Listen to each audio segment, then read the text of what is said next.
Nang hina si Kuzma, hinilo ng shimmy ni Kawhi Leonard.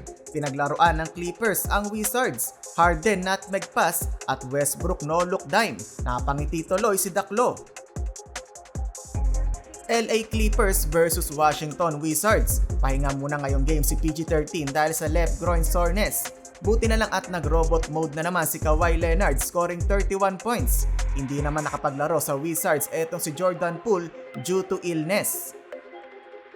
First quarter, nagyabang agad si Kyle Kuzma matapos maipasok ang kanyang corner 3-pointer. Talagang tiningnan pa ang bench ng Clippers.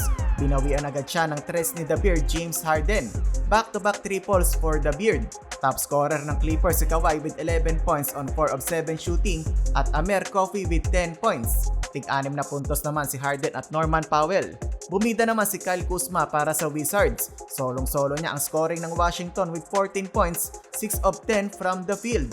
Brody Westbrook, willing passer mga idol, 0 points pero may 4 na assist. End ng quarter, abante lang ng dalawa ang Clippers, 37-35. Second period, James Harden nutmeg pass. Pinadaan sa paa ng defender, easy dunk na lang para kay Daniel Theis. Tagbuhat pa din sa opensa ng Wizards etong si Kyle Kuzma.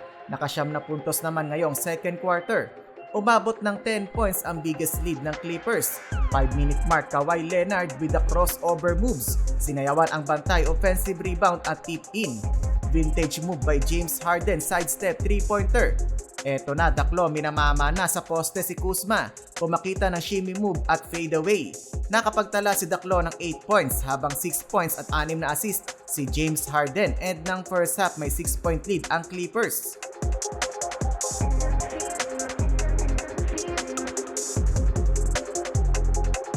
Third quarter, patuloy ang mainit na opensa ni Kawhi, nakapagtala ng 12 points para sa Clippers. Dinadaan sa laki ng katawan si Kyle Kuzma.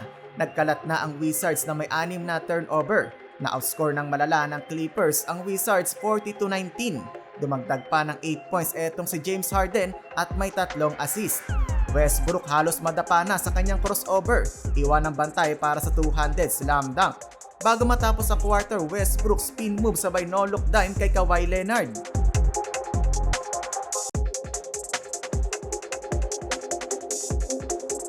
Final frame, sumasayaw-sayaw na etong si Harden sabay biglang step back.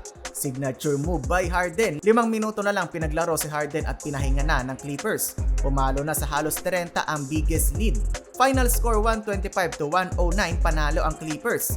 Minsan lang ngumiti ng ganito si Kawhi Leonard. Robot na naman sa opensa, 31 points, 9 rebounds at 4 assists. James Harden with 25 points at 9 rebounds.